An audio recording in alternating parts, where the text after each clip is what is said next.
E no episódio de hoje, trouxemos uma pessoa muito especial que vai ensinar a gente a dança da chuva, Lara. Gostei dessa. Dança da chuva. Você sabe que eu não tinha pensado nisso? Olha só, Pedro, esse episódio de hoje, você já viu assim, menino com brinquedo novo? Aliás, menino na frente de um Lego, que ele fala assim, ai, como é que funciona isso? Como é que eu vou montar isso? Eu tô tipo isso com o assunto de hoje. Falar sobre a meteorologia dentro do campo, como é que funciona montar uma estação meteorológica. Meteorológica. No campo. Eu tô igual menino, doida pra começar essa prosa logo, pra conversar. Eu falo assim, eu tô até com dó do nosso convidado. Não, mas ele já tá preparado. Antes de começar, eu já tava bombardeando ele. Vou fazer as mesmas perguntas tudo de novo, porque eu sou uma pessoa ansiosa. Eu falo demais. Eu também quero fazer a pergunta pra ele, se aquele negócio da furquilha é verdade. Já viu que o povo sai na roça andando com a furquilha assim e fala, oh, aqui tem água, vai chover aqui. Minha avó tinha um negócio que ela falava que suava no subaquinho da perna. Aí falou, se suar no subaquinho da perna, que é aqui debaixo do joelho, aqui, diz que vai chover. Meu Deus. Eu quero saber se o sensor dele é mais ou menos assim. Ainda bem que a gente modernizou, né? Vamos largar de conversa fiada, vamos trabalhar. Vamos lá. Roda a vinheta.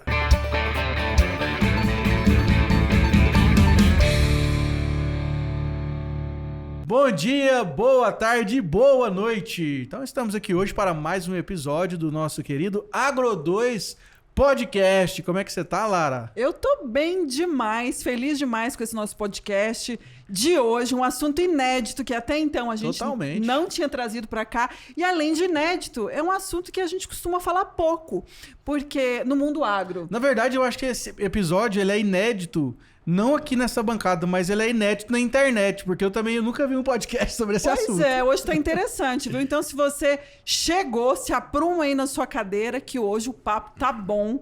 E eu tenho certeza que você, assim como eu, a gente vai escutar muita coisa aqui que até então a gente não tinha ouvido falar. Então, acho que esse episódio tá bem interessante.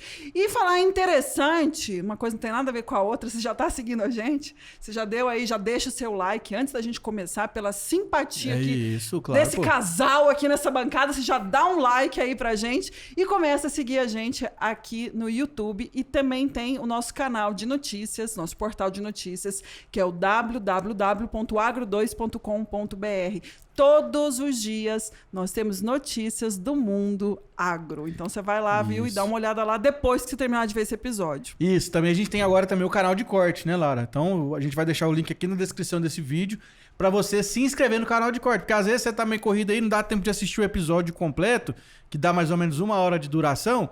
Aí você assiste ali um cortezinho de 10 minutos, depois assiste um de 15, a hora que você vê, você já viu tudo. E se você também, eu quero fazer outro convite, porque é tanto canal. É muita coisa. Nós estamos lá no Instagram também. Instagram, Telegram. Isso, e no Instagram só tem uma modificaçãozinha. Você vai achar a gente lá como Portal Agro 2. Então bora lá também, já segue a gente para você ficar por dentro de tudo e ver tudo sobre o agro. Combinado? Perfeito. Então, nosso convidado de hoje, ele é engenheiro agrônomo, né? Quase não vem engenheiro agrônomo nessa bancada. Ele é engenheiro agrônomo formado lá na UFSCar, na cidade de Araras. E ele é especialista na parte de agrometeorologia. E trabalha numa multinacional austríaca, que é a Metus Brasil. Como é que você tá, Luiz? Ô, pessoal, tudo bom? Como é que vocês estão, Lara, Pedro? Você já viu o nível da empolgação aqui, nossa, percebi, né? Meu Deus do céu. Eu tô aqui, ó, até suando aqui. Então aumenta o ar hoje aí, a conversa... Não, hoje a conversa vai ser boa demais. É um prazer estar aqui, né? Vocês me recebendo. Agradeço demais o Lucas Rez, né, que me indicou para estar aqui. Sempre acompanho o canal de vocês, é uma coisa no carro, no YouTube, em casa, né? Eu acho que esse ensino de 1 horinha ali, de você escutando um assunto novo que você não escutou, é uma coisa linda demais, que é o futuro do ensino hoje, esses tiros rápidos de muita informação boa. Coisa então, agradeço boa. demais estar Legal, aqui. Muito obrigado. A gente é que agradece a demais. sua disponibilidade. Você viu que a gente fala pra caramba, né? Não, pelo amor de Deus, isso aí que é bom, E o cara em plena safra, né? Mundo caindo aí, chuva E a gente no mundo. tira ele de lá do campo. Numa baita dia de semana aqui pra vir conversar com a gente, né? Mas aí que tá, quando tá chovendo, meu celular fica quietinho. Aí na hora que para, aí que começa. Cadê a chuva? Não vai vir chuva, não? Exatamente, eles acham que eu sou o cacique, né? Mas é assim. Mas, Luiz, explica pra gente aí, cara, o que você faz, como é que é o seu trabalho, o que você desenvolve pra gente explicar pra turma que tá ouvindo e que tá assistindo. Sim, então vamos lá, né? Eu sou da Metsus Brasil. A Metsus é uma empresa multinacional austríaca que está aí há quase 4 décadas no mercado. Então, a Metsus é basicamente uma empresa de tecnologia para o campo. Só que o nosso carro-chefe mesmo são as estações automáticas, né, meteorológicas, essa parte de monitoramento climático, previsão do tempo. Mas, além disso, né, como eu já tinha falado para a Lara, a gente trabalha com armadilha para praga, câmeras voltadas para o campo, sensores de solo, de umidade, então toda essa parte. Então, meu trabalho é gerar conhecimento no produtor para ele realmente conseguir usar os dados da estação de forma adequada, né? Porque hoje o produtor gosta muito de chuva, né? Mas assim, sabe que não é só isso. Então, eu tento colocar na cabeça dele que tem N coisas que se combinam para você poder tomar a melhor tomada de decisão. Então, esse é meu trabalho, né? Atuo no Goiás e Mato Grosso do Sul. Então, a gente está por aí tentando gerar conhecimento do produtor e automaticamente aumentar a produtividade do campo. Então eu quero boa. partir da premissa de quem está escutando e vendo a gente não sabe nada sobre esse assunto. Então, como que funciona essa estação meteorológica? Eu falei certo, gente? Do começo. Como que ela funciona? O produtor, é necessário que ele monte uma estação dentro da fazenda dele, ou então você tem esses dados e ele te contrata e você chega lá para ele e fala assim, olha, ele compra esses dados de você e fala assim, meus dados são esses aqui a respeito dos próximos 60, 90 dias, o clima irá se comportar dessa maneira. Isso. Ou existem as duas possibilidades? Eu acho que talvez, e uma estação, né, qual que é o raio de alcance dela, né, por exemplo, uma estação que está aqui em Goiânia, vai daqui até lá em Tumbiara ou não? Ou como é que funciona? A gente tem que pensar que a agrometeorologia ela tem 2 escalas. Na verdade, a meteorologia tem as mesoescalas, que são o que a gente vê hoje em Clima-Tempo, no jornal, que ela pega escalas de 50 até 100 km de resolução. Então, é uma coisa mais extensiva. Da estação. Isso. 50 a 100 km. Isso. Então, uma estação de Goiânia, ela pega aí até 100 km de resolução e consegue ver aquilo ali. Só que para agronomia, né, para agricultura, para agrometeorologia, a gente tem que olhar um pouco com uma lupa um pouco menor, né? Então, até porque esse método não funciona. Não. Eu tenho uma estação ali a 100 quilômetros, não dá muito certo para você pode ter uma noção, né, do que está vindo, mas não funciona, porque o que o produtor precisa é aquele microclima, né? Microclima, então, coisa aí de 100 metros a 10 quilômetros no máximo. É aquilo que a gente escuta, né? Às vezes a gente vê muito falar, né? Choveu aqui, mas não choveu ali, né? Exato. Então, é o microclima, né? O famoso microclima. A gente tem que trabalhar no micro, que é o realmente funciona para ele. Então, assim, se perguntou se eu consigo chegar com os dados para ele. Eu até consigo, com estimativas, né? Eu consigo estimar quanto está a temperatura ali, a umidade relativa, tudo. Só que não é o que pode estar realmente acontecendo. Então, sempre tem uma base, né? Uma estação meteorológica dentro da fazenda. Tem que ter. Aí seria os dados reais dali, o que está acontecendo, e aí não tinha erro, né? O que realmente está ali acontecendo. E faz diferença na produção quando o produtor ele tem uma estação meteorológica lá dentro? Porque é um investimento caro ou barato, assim, em termos. Vamos falar de saca, de reais? O que nós vamos falar? Se você for pensar em um investimento hoje. Você pegar com uma máquina barata hoje, nova, ela está custando mais de R$1 milhão. Né? Assim, um trator, próximo de R$1 milhão. Uma colheitadeira. Isso. Então, se a gente pegar uma estação que custa aí menos de R$40 mil, menos de R$30 mil, é um investimento pequeno. Só que como, né, a gente estava conversando, os produtores eles não percebem o quanto esse investimento pequeno, que vai durar muito tempo, vai ser bom para ele. Então, ele sempre está pensando em maquinário novo, né? Investir, claro, numa semente melhor, só que arriscando talvez uma produtividade que ele não vai conseguir, porque ele não está conseguindo controlar todos, né, os parâmetros ali da fazenda dele, da propriedade dele. Então, acho que hoje um investimento para ter uma é muito válido, porque ela te ajuda demais em N fatores. Né? Um exemplo. O produtor ele gosta muito de números reais, né? Então ele vai fazer uma aplicação fungicida.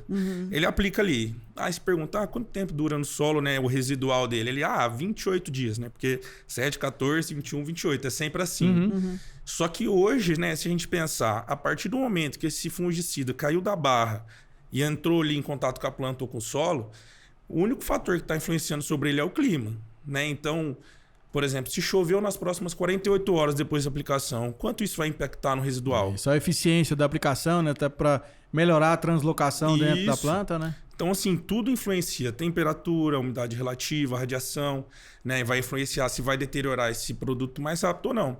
Então, vamos pensar, né? O produtor colocou ali 28 dias como sendo o ponto ali que ele vai reaplicar. Ponto né? crítico. O ponto que ele vai ter que fazer outra aplicação. Só que aí ele está numa área lá que deu uma chuva muito forte, depois fez uma temperatura muito alta, uma radiação forte, e esse produto caiu para 15 dias de residual. Então, nesses 13 dias que vão sobrar, ele vai estar sem produto no campo. E aí, por exemplo, uma ferrugem da soja aí pode entrar e acabar com tudo. Vixe. Né? E é muito fácil para isso acontecer. Ou pode acontecer ao contrário, de ter uma condição climática boa para aquele fungicida permanecer e de 28 vai para 45. E aí ele fez uma aplicação com 28 e acabou perdendo o residual. Então tudo isso influencia. E esse instrumento, ele te dá essa resposta nessas tomadas de decisões.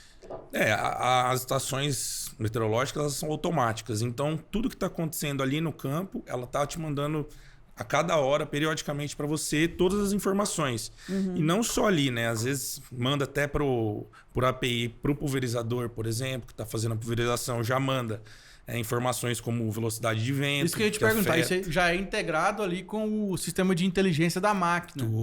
Tudo, cara. É o IoT? Isso. Ou não? Não, o IoT ele funciona como uma ponte. Uma ponte de dados, né? Ele é uma ponte. Só para explicar para a moçada aqui, gente. O IoT é o Internet of the Things, ou seja, Internet das Coisas.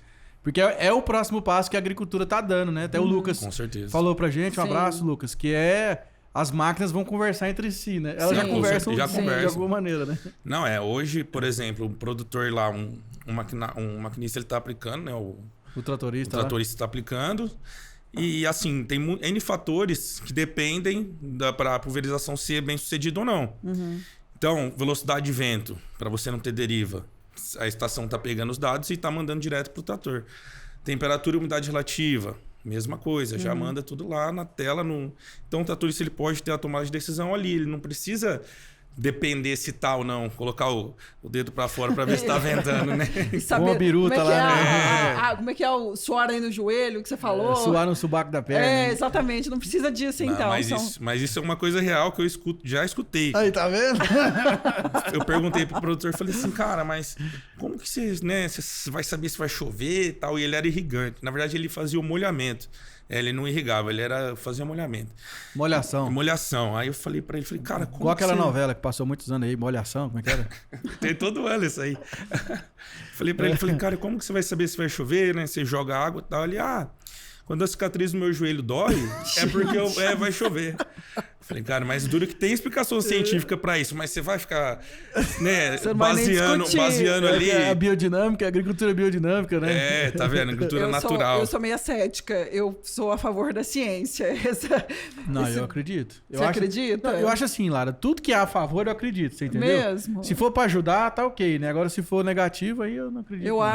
Nesse ponto, eu já acredito mais no pensamento. Eu acho que o pensamento é que atração, leva. Né? É a atração. Não, mas existe um fato científico mesmo que fala que as cicatrizes, né, doem quando a pressão atmosférica muda. Isso é um fato comprovado. É mesmo. Juro, mas se você for parar para pensar, você vai, né, deixar ali às vezes milhares de reais. Confiar, né?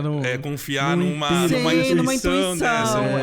E ainda mais hoje em dia, quando a gente fala que tem se falado muito sobre a produção agrícola, o custo da produção. Quando a gente fala de uma produção muito alta, se a gente tiver diversas variáveis que pode nos dar maior certeza, porque no campo não tem como ter certeza, porque a gente trabalha com variáveis que você não tem controle, mas esse trabalho que você faz, ele te dá uma noção, assim, de quantos % de acerto, mas uma coisa, só corroborando a pergunta da Lara aqui, né? Que a gente tava até conversando antes de você chegar um pouco. É que depois do fator solo, o clima é o próximo fator determinante para o sucesso ou fracasso de uma lavoura, né? Porque o solo, por mais que ele seja pobre, tenha várias deficiências nutricionais, a gente já tem tecnologia de adubação, de correção para recuperar isso. Agora, o clima não, né? Não, o clima, por enquanto, ainda não, né? Não, Vai chegar a o clima hora. tem como Eu gosto controlar. de... E aí, qual que é a porcentagem de acerto que a Lara tinha perguntado também? Então, eu gosto de fazer analogia assim, né? Qualquer produção agrícola hoje é uma fábrica, só que a céu aberto. Então, assim, a gente está querendo chegar nisso numa conclusão industrial, né? Que seja uma produção industrial. Então, por exemplo, para fazer esse microfone, esse copo, todas as condições para fazer esse objeto, elas foram controladas, desde a temperatura, da velocidade, tudo. E numa produção agrícola é a mesma coisa. Perfeito. Só que você não consegue controlar o clima, que é o fator, entendeu? Que é Só que a gente consegue, pelo menos, monitorar e prever um pouquinho ali, né? Prever. A gente consegue ter umas previsões bem assertivas. Então, vamos falar assim de probabilidade de acontecer, né? Então, você tem uma previsão de 3 dias, você pode colocar aí 80%, 85% de acerto. Passou disso, ela vai começando a cair gradativamente. Né? Aí, quando a gente fala daquelas previsões continentais, vamos dizer, previsão do Brasil todo, o que vai acontecer daqui a 3 meses, é mais difícil. Só que os modelos para avaliar isso são melhores, são modelos mais precisos, mais robustos. Mais robustos, porque você está com uma lupa desse tamanho, você tem dados dessa... E você tem que ter a visão global, né? Do movimento das nuvens, de tudo. Né? Né? Então, eu acho que assim, a dificuldade é a mesma, só que eles conseguem chegar um pouco mais, né, no que vai acontecer daqui 2 meses, porque eles têm uma visão maior, uma visão geral. É muito difícil falar o que vai acontecer em 10 quilômetros comparados ao que vai acontecer no Brasil todo. Perfeito. Né? Então, essa é a diferença, mas a assertibilidade é sempre assim, ela sempre vai gradualmente ficando, né, menor. Sim, mas é bom também que, independente, né, do percentual, você ter uma luz, uma direção, sempre é válido, porque é muito difícil para o produtor ter que arriscar no escuro. Né? Não sei o que eu vou fazer. Na verdade, assim, o produtor ele tem ali as janelas de plantio que ele já conhece da região dele, né? Por exemplo, aqui em Goiás, a janela abre ali depois do dia 30 de setembro, 1º de outubro, a janela de plantio abre, a primeira, né? E aí, essa janela vai até ali meados de dezembro agora, né? Então, assim, quem plantou até dia 5, dia 10, plantou. Quem não plantou, não planta mais. Exato. Que aí, mas cada região tem a sua particularidade, né? Sim. Igual lá no Mato Grosso do Sul mesmo, que como sua área de atuação é maior, também você consegue ter essa visão da janela de plantio, né? Ela já mais é atrasada também, não é? Na verdade, lá ela é parecida com o sul do Goiás, né? Ela começa um pouco antes. Ah, entendi. E ela estende mais, porque as chuvas lá, quando começa, elas são um pouco mais regulares, sabe? Ela não é aqui que nem aqui, quando chega mesmo a chuva, ela vem e não para. É Pantanal, né? Ela vem e não para. Lá ela é um pouco irregular no começo das águas, sabe? Então o pessoal ele começa cedo porque chove, mas ele vai se estendendo, né? Ele não vai plantando tudo de uma vez como é aqui. Entendi. O sul do Goiás também é um pouco assim, né? A região ali de Jataí, aquela Rio região Verde, Rio né? Verde. Mineiros. Mineiros é um pouco assim também, mas o bacana de você conseguir prever, nem que seja um mínimo, Tá doido. é de você se adiantar. Que nem uma pessoa que tem uma previsão ali de 7 a 10 quilômetros de uma estação meteorológica na fazenda dela, do lado de 5 que não tem, ela vai fazer o plantio no seco. Se ela vê que vai ter uma probabilidade ali de 90% e nos próximos 3 dias ela planta. Tem certeza. E aí, a gente conhece o produtor assim. Agora você falou muito sobre dados. Como é que funciona essa captação de dados? Então, o produtor ele tem lá a estação meteorológica dele.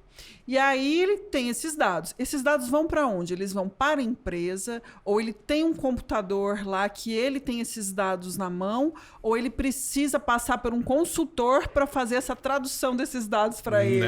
Não. É assim, né? A estação ela tem os sensores dela, né? Sensores... vamos dizer, para uma estação ser completa ao básico, né? A básica completa, ela tem que ter sensores de velocidade e direção do vento, né? Mais velocidade. Temperatura, umidade relativa, radiação solar e chuva, né? São os básicos.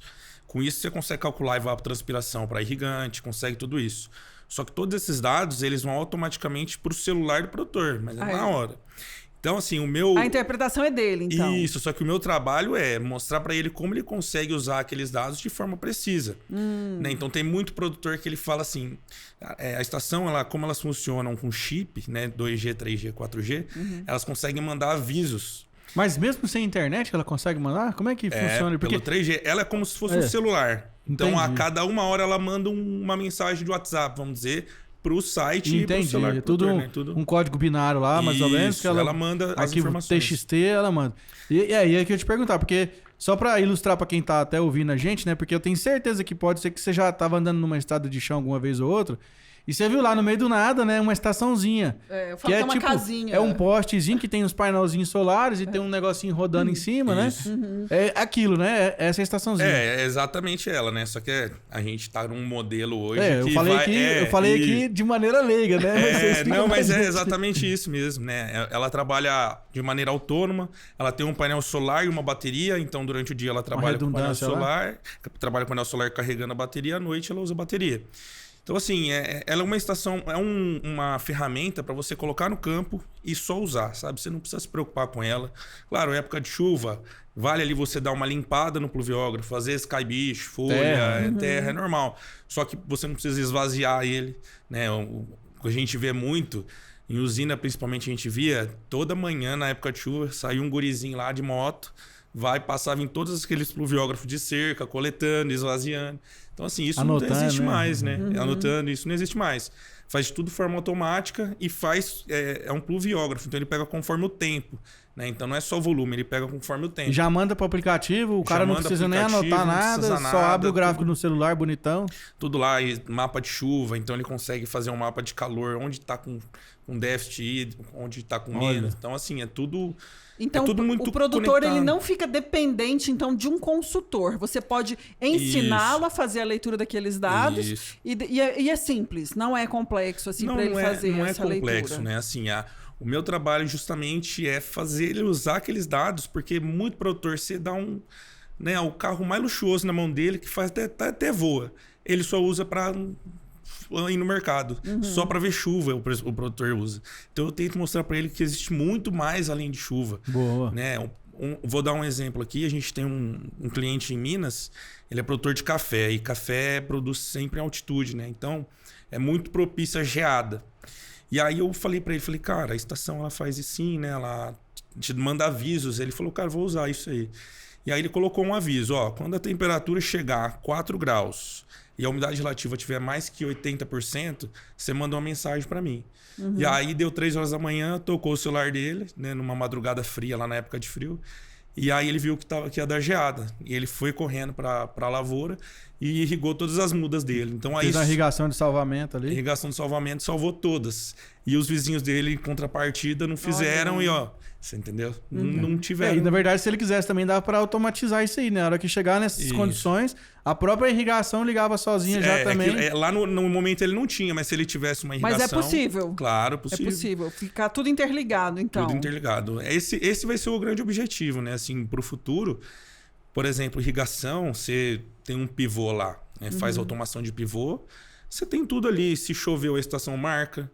O quanto está evapotranspiração, ela já está marcando. Então a chuva liga, acumulada, sondas saber, de né? solo, tá tudo já junto e ela vai fazendo sozinha. Porque, por exemplo, uma leitura comum, né, Lara? Aqui em Goiás, pelo menos, o produtor gosta de plantar depois que acumula 100 milímetros de chuva.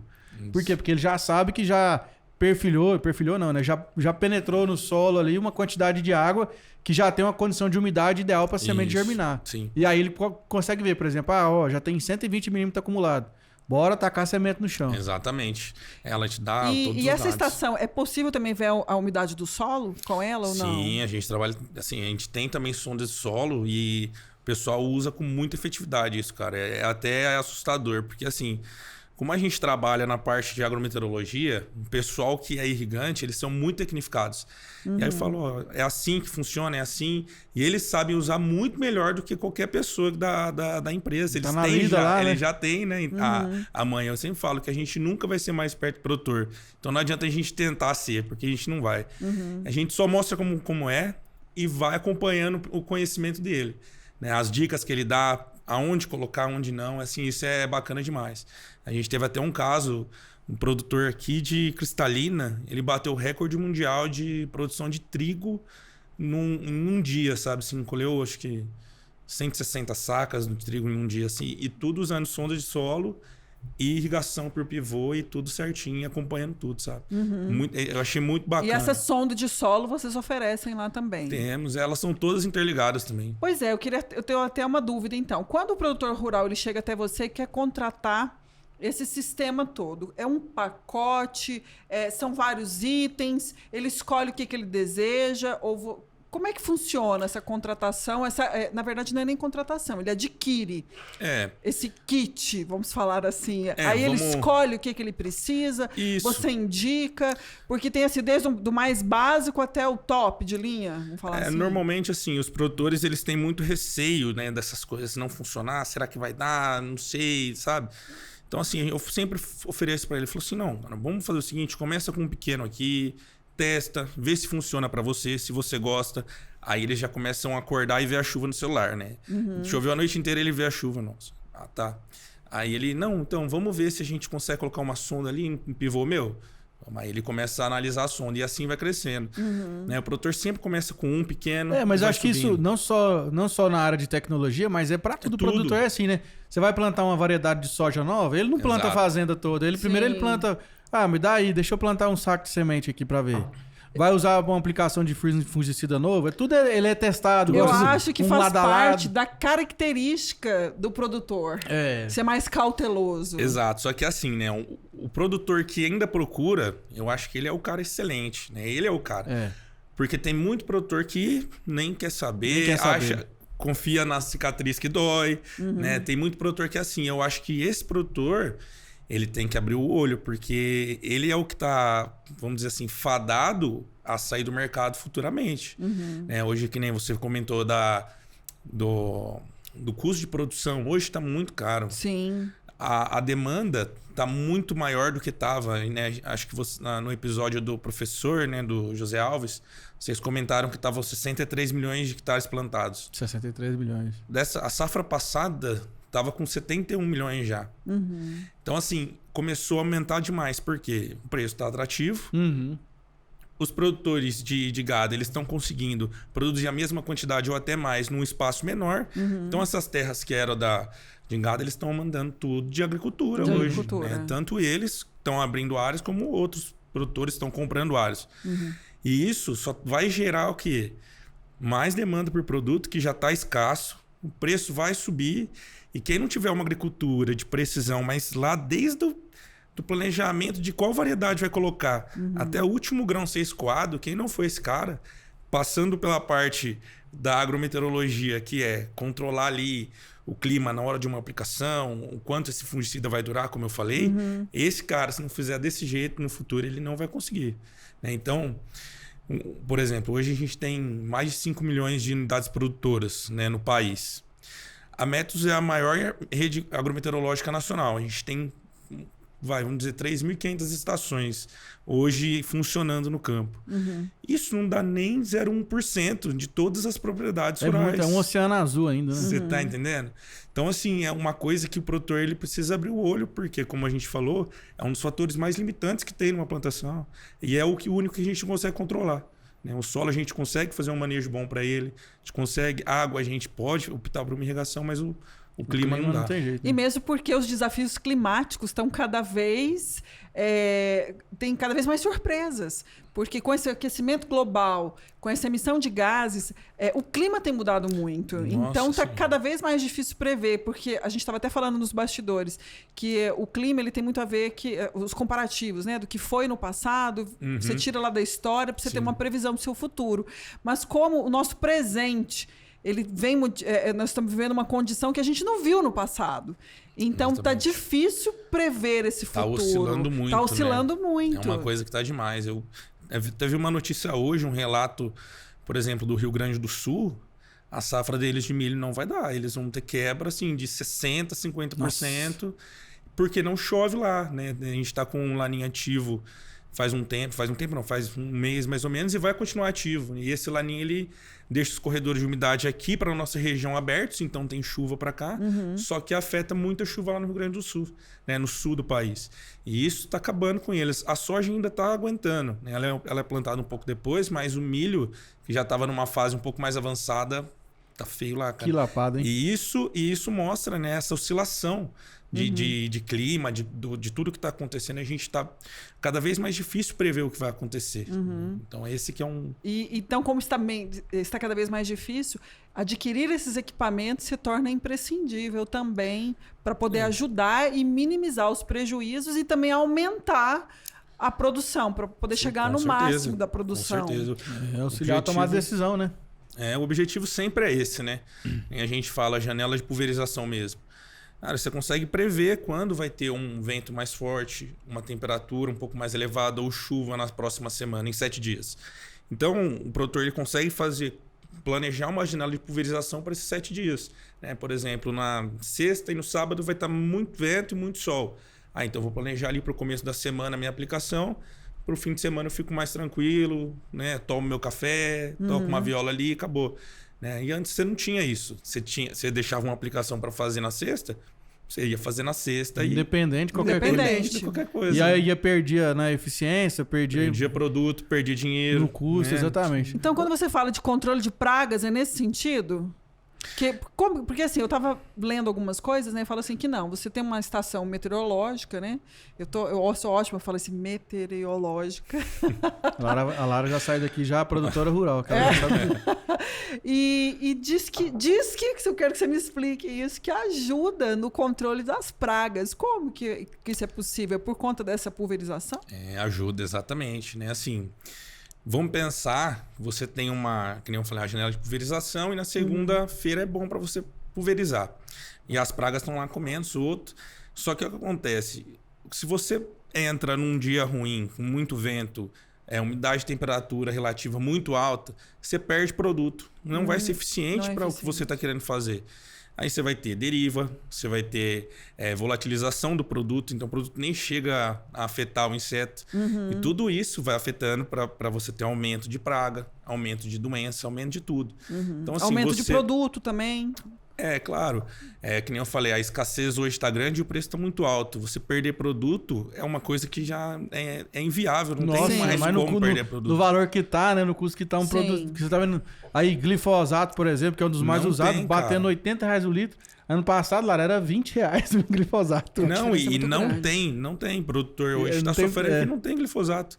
Né? Então, imagina você perder produto. Você tá doido. Se você fizer uma aplicação eficiente, tanto para pragas, como para daninhas, como para doenças, você está garantindo que aquela pulverização vai ser efetiva e você está deixando de gastar dinheiro. Então, imagina, como eu falei, você consegue no seu ciclo economizar uma aplicação que seja. Quantos reais você já não está economizando nisso? E além disso, você está ajudando a produtividade nacional, porque aquela aplicação que você vai fazer vai para outra. E aí você joga isso pro longo prazo, né? E se em um ano tá ok, uma economiazinha. Agora pega isso em 10, exatamente, em 20 anos. Não. E eu falo, em uma pulverização que você não faz, você já compra 3 estações. Aí. Você tá vendo, né? O produtor nunca pensa nisso, né? Isso aí ficou atrativo agora. Essa conta ficou bem atrativa. Isso é verdade Ô, mesmo. Luiz, agora a gente tá falando aqui muito do seu viés técnico, né? Da sua parte que você tem a abrangência aí. Mas é que eu também me formei em agronomia, né? No ano de 2013 aí, mais ou menos, não lembro. E aí... Essa era uma disciplina de meteorologia que a gente eu vi muito superficialmente, né? Assim, não foi uma matéria que eu entrei de cabeça, eu confesso, mas por responsabilidade minha, né? Que a faculdade me ofertou, claro. E como é que você foi parar nessa área, assim? Como é que você acordou? Você falou, não, eu vou trabalhar com meteorologia. Como é que foi Você isso? atuou em outras áreas antes até chegar aí? Né? Que nem eu sou da UFSCar de Araras. E lá eu tô bem na gema da cana-de-açúcar. E da tecnologia, né? Porque lá também os caras é referência aí. Não, com certeza. Em tecnologia, né? Lá, que nem na minha faculdade, a gente tem o programa de melhoramento genético de cana-de-açúcar, que é o maior do mundo, que é o da Ridesa. Da Ridesa Brasil. Então, assim, lá eu tava sempre com cana, só que eu fui para outra cultura lá de São Paulo, que é muito grande, que é a citricultura. Citricultura. Então, nossa, trabalhei São Paulo é potência, né? Principalmente ali que pega aquela cutralha ali. Ixi, Maria, lá o que tem demais. É o maior do mundo hoje, né? Não, São Paulo é o maior estado produtor de suco de laranja do mundo também, né? Suco de laranja também. Tudo lá. Que loucura. E eu trabalhei no Instituto Agronômico de Campinas, no IAC, no Centro de Citricultura. Que massa, cara. Então, aquelas variedades de cana lá, aqueles negócios tudo lá você... mas não, de citros. Mais de citros. Focado só de citricultura. Ó, você sabe que isso aí dá uma ideia para um outro podcast. Também a gente nunca falou sobre citros aqui no nosso podcast. Um assunto bom também. Vou ligar para uns amigos meus aí. E ali eu trabalhava muito muito com estufa, né? Então, estufa é uma condição controlada, se você for ver, né? Você consegue controlar a umidade, temperatura, a irrigação, né? A chuva, né? Que seria... A gente consegue controlar. E aí eu fiquei 3 anos ali e depois eu fui trabalhar 1 ano com herbicida e planta daninha, que também tinha que ter tudo controlado, né? Para fazer os testes. Então, falei, surgiu a oportunidade de eu subir para o Centro-Oeste para trabalhar com agrometeorologia. Eu falei, não, vamos embora, na hora. Então, trabalhar aqui, fiquei apaixonado por Goiás, pelo amor de Deus. É um estado que respira agro, né, cara? Sim, acho aqui. Eu acho que é o estado... Goiás e Mato Grosso do Sul são os estados que mais água do Mato país. Grosso do Sul é top demais. Ainda também... Campo Grande já foi minha segunda casa. Eu já fui sócio de uma empresa onde que eu tinha um escritório lá e eu ia muito lá em Campo Grande. Naquela região ali de Cidrolândia, Santa Rita do Rio Pardo. É coisa linda de se ver. Viajo muito, né? Pego 2 estados, é coisa demais. É uma coisa muito bacana. Pois é. E aí você veio pra cá e tem quanto tempo que você tá aqui, tá na empresa? Eu vim pra cá, e tô há 1 ano já tentando mostrar aos produtores o conhecimento para usar a agrometeorologia a favor deles. E com isso só aprendendo, só levando informação e só evoluindo. E aonde que é mais popular, assim? Aonde é que as pessoas, o produtor aceita melhor essa tecnologia? Boa pergunta. Olha, tem uma coisa que a gente vai em controvérsia, mas aqui em Goiás, né, a gente tem as áreas mais tecnificadas ali, pegar Rio Verde, Cristalina, que tem muita irrigação, Cristalina, Lusiânia ali, a gente tem bastante. Região da Estrada de Ferro também, né? Isso, tem muito, né? Sim, tem bastante produtor que se preocupa com isso. Só que se a gente for pegar mesmo as áreas, falar de Brasil, o que mais preocupa com isso são as áreas que não tem chuva. Então, se pegar ali na Bahia, é uma área que se preocupa demais. Balsas. Porque aqui tem regiões que chove demais e o pessoal se preocupa mais com chuva, né? Então eles pensam, eu não preciso de um produto desse, porque não vai me ajudar tanto, porque aqui na minha região chove. Chove muito, então não faz tanto sentido. Exato. Mas acho que aí que ela se engana, né? Não, exatamente. Porque não é só chuva que importa. Não é só chuva. Entendeu? Então, assim, mas a gente tá caminhando aí, os produtores eles estão realmente compreendendo mais que eles precisam disso. Né? Essas informações que a gente leva sempre desperta algum interesse neles. E eu acho que isso que é o mais importante, porque a produção em si que é o que motiva, né? A produtividade, não o produtor ter mais lucratividade no final, que não adianta só produzir também e não ter lucro, né? Tem que lucrar. Então é isso que motiva a chegar no produtor e ensinar ele a fazer isso. Eu acho também que uma abordagem interessante no aspecto da sua atuação é que, por exemplo, a gente está tendo um assunto em alta que é a questão da crise hídrica. Né? Então, também já ajuda a ter a conscientização da utilização plena do recurso. Com certeza. Cara, eu atendi um produtor ali em Lusiânia. Ele fazia 2 irrigações por dia numa área de pivô dele. E aí a gente falei, não, vamos ver. Colocamos uma sonda de solo lá. E no mesmo dia a gente viu que ele estava jogando água a mais. Sempre. Ele sempre jogava água a mais. E aí a gente começou a controlar e ele ficou numa faixa. Então ele passou a fazer uma irrigação por dia. Olha aí. Nisso ele já economizou 50% de energia e 50% de água. Nossa, isso aí. Você tá entendendo? Um lucro absurdo aumentou porque... Exatamente. O que é ligar um pivô, né? O custo de energia de ligar um pivô, hein? Então, assim, isso tudo, né, só mostra que quanto mais você entende da sua área, você tá sendo mais preciso e gastando menos. Esse que é o ponto. A gente vê um movimento assim até mundial em todas as áreas. Qual que é esse movimento? O mundo está caminhando para o tecnológico. Então, sem volta. Exatamente. Não tem como o produtor e até outros profissionais não se inserirem nessa era digital. Eu acho que com a pandemia e com o crescimento mundial, populacional, a preocupação está ficando cada vez maior. Exato. Então, as pessoas estão se antenando cada vez mais. E eu falo assim, a tecnologia deu um boom nesses últimos 2 anos, porque parecia que estava tão distante do meio rural que agora eu sinto uma pressão até em cima dos produtores, porque, assim, como está muito caro produzir, não pode errar. Exato. Não está admitindo erros. Então, quanto mais preciso, apesar de trabalhar com o clima, né, que é algo que você não tem controle, mas quanto mais preciso você tiver, quanto mais tecnologia, mais respostas, o seu sucesso vai ser maior. Não tem como ser diferente. E a gente tem que pensar que a gente está entrando em outra revolução, né? Porque a primeira a gente foi a de fertilizantes, a segunda de defensivos, a terceira da biotecnologia, que foi recente, mas já é a terceira, a gente está entrando na sustentabilidade. Sim. Então, né, hoje os produtores, que a gente está falando da COP26... ESG, né? Eu não tenho, de verdade, eu não sei o que o Brasil acordou com a questão do agro, mas eu tenho certeza que vai afetar os produtores e de forma rígida. Né? Então, o produtor ele vai ter que falar quanto ele gastou de produto, quanto ele gastou de água, quanto ele gastou de tudo para produzir aquilo.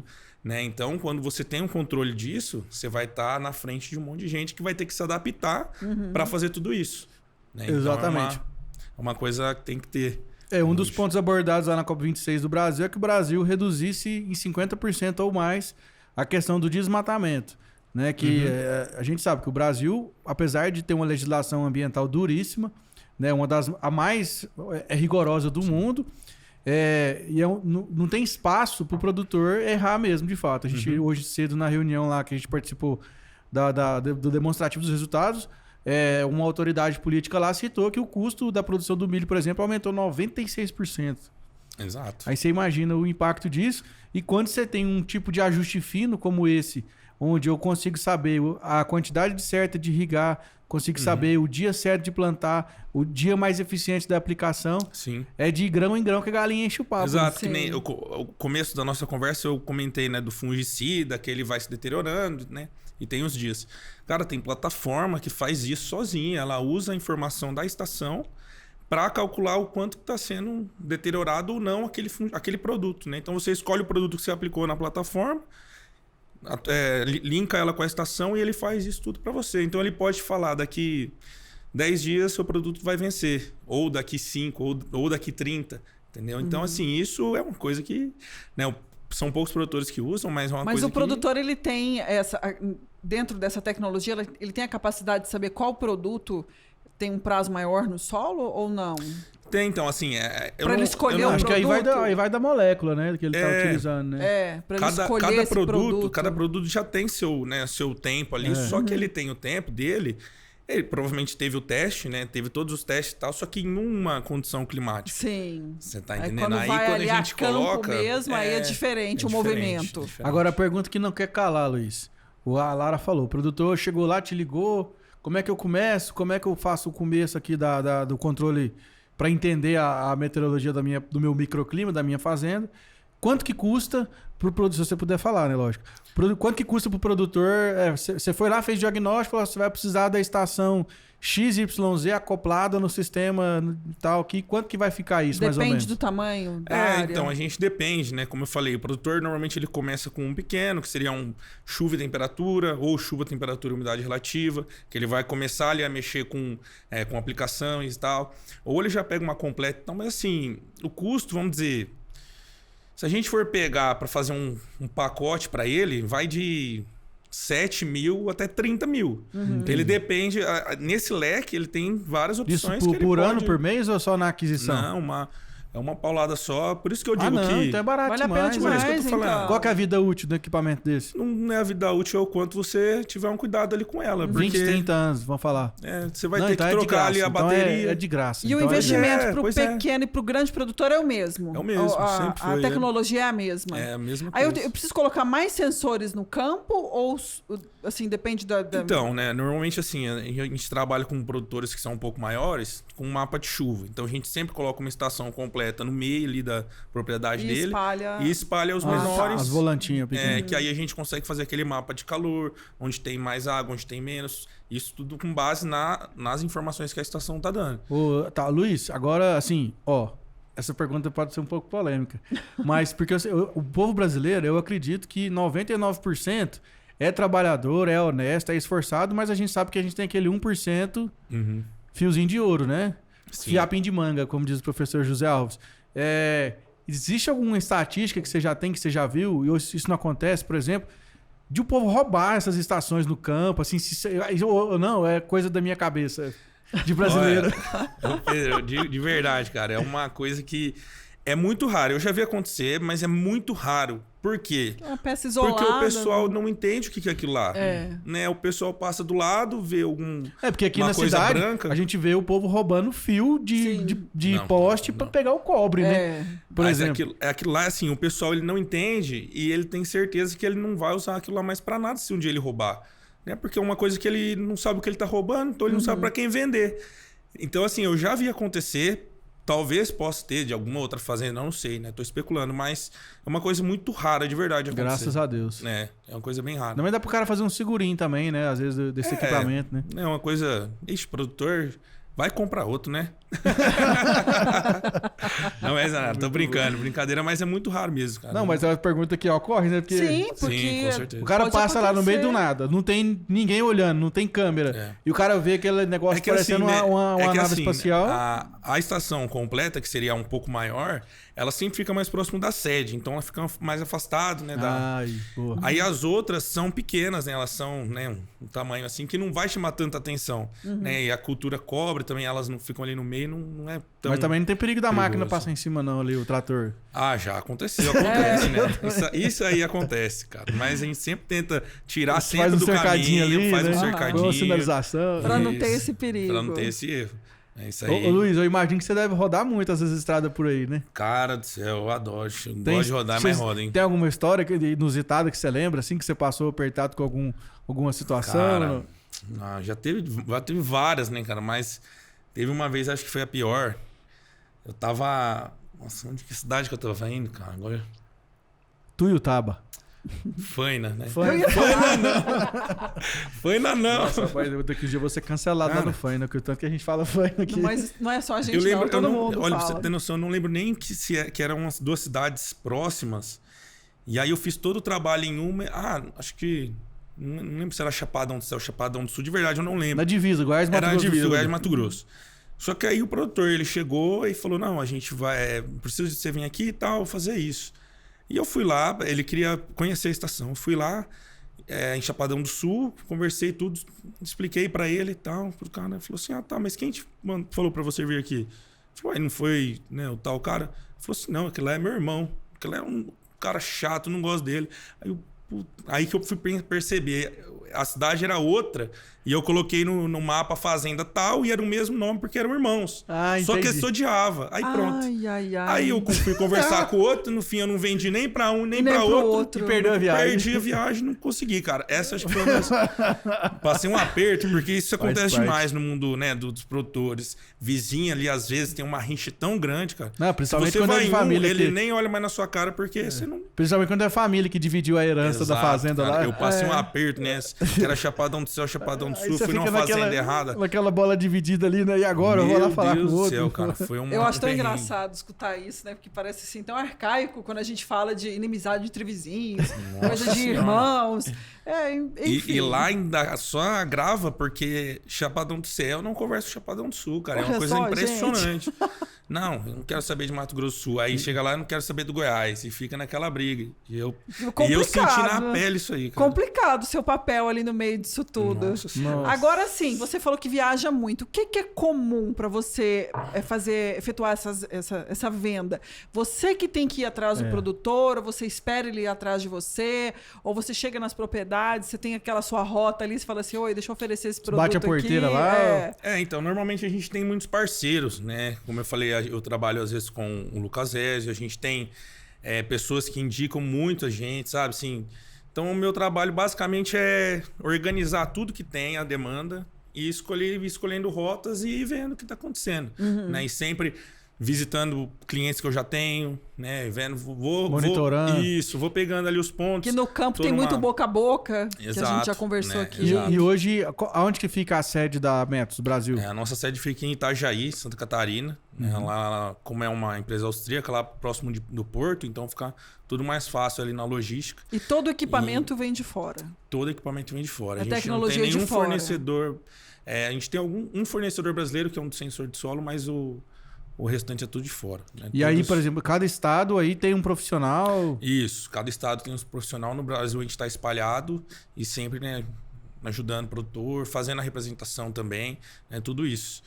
E levando informação pro produtor e aumentando a produtividade deles. E olha só, né? Brasil, você falou um dado, acho que vale a pena repetir.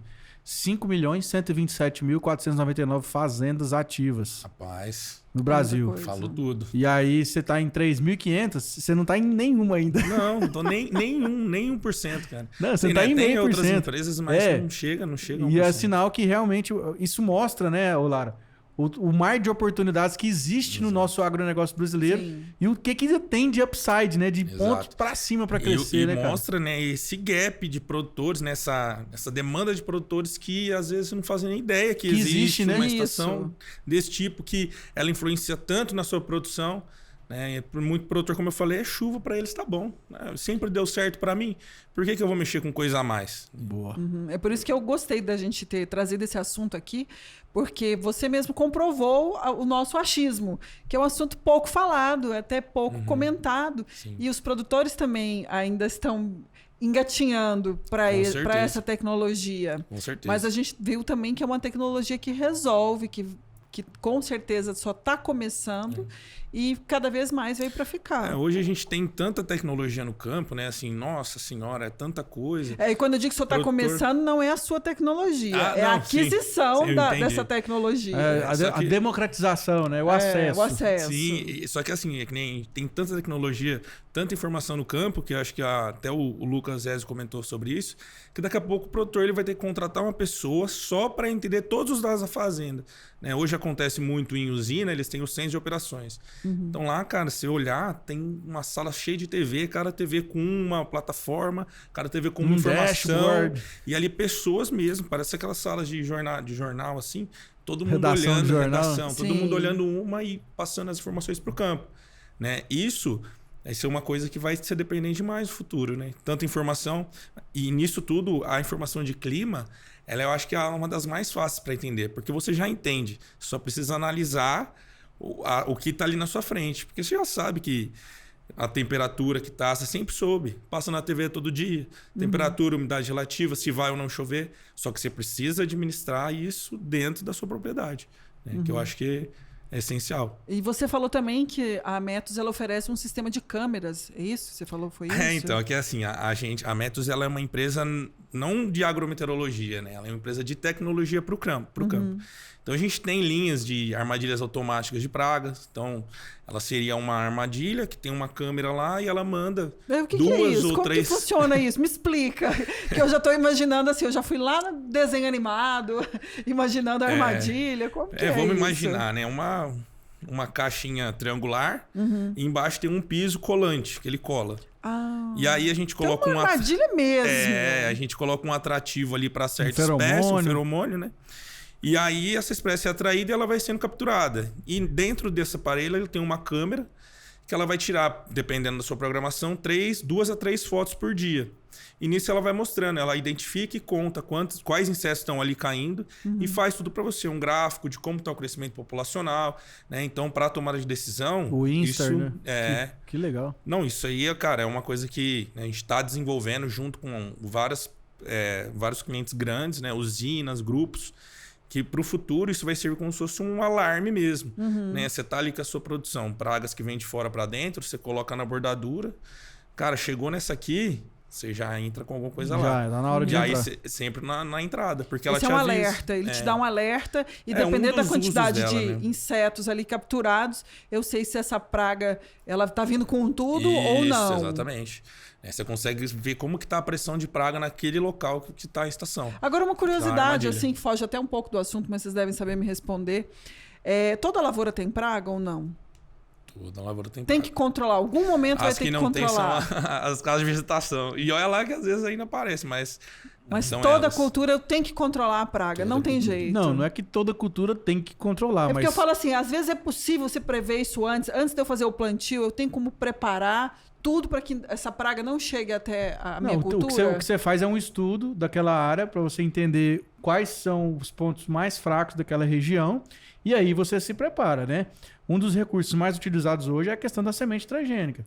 Sim. Por quê? Porque ela já tem uma proteína que ela é tóxica para determinadas lagartas. Que essa lagarta mordeu aquela planta, ela vai ser intoxicada e vai morrer.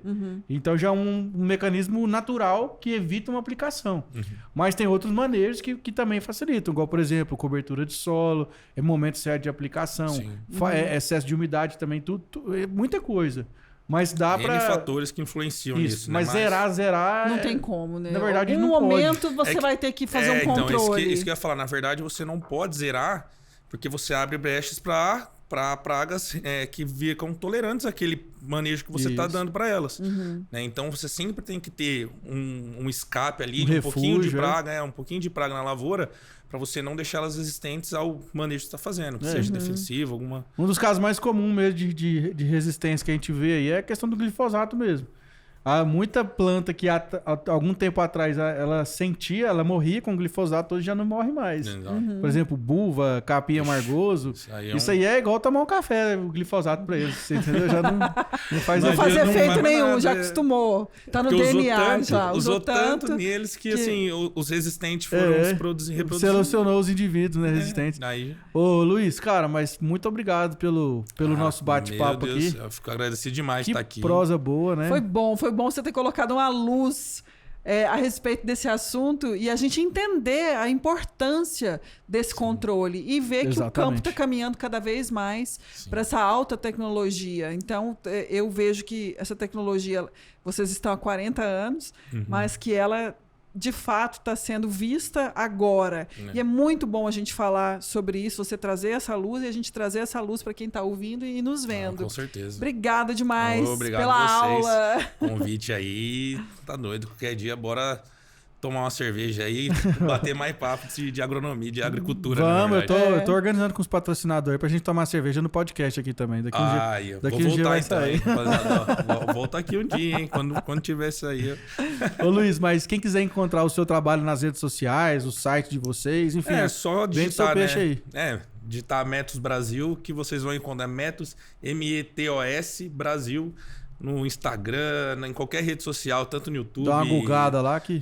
se você der uma gugada, você acha. No YouTube também, viu, gente? Tem bastantes vídeos lá no Facebook, que eu dei uma olhadinha, pra ficar mais ou menos... Facebook ainda existe? Existe, pra gente ficar mais ou menos inteirado aí no Agora assunto. É metaverso.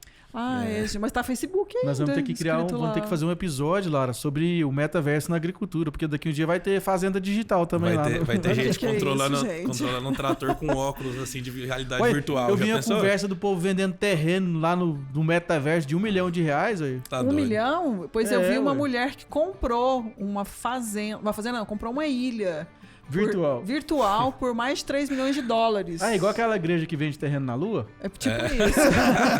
A que ponto nós estamos chegando, hein, gente? A que ponto? Pedro, me conta, qual que é o seu contato para quem quiser falar com você? Qual que é o seu arroba? Meu arroba é por Pedro Maia. E o seu, Lara? O meu é @larabrito.real. E o nosso? E o nosso é @portalagro2 lá no Instagram. Então vai lá seguir, viu? A gente. E também já se inscreve no canal de corte para você pegar as pílulazinhas dos melhores momentos dos nossos podcasts. É isso aí. Valeu, pessoal. Até o próximo. Tchau, tchau. Tchau.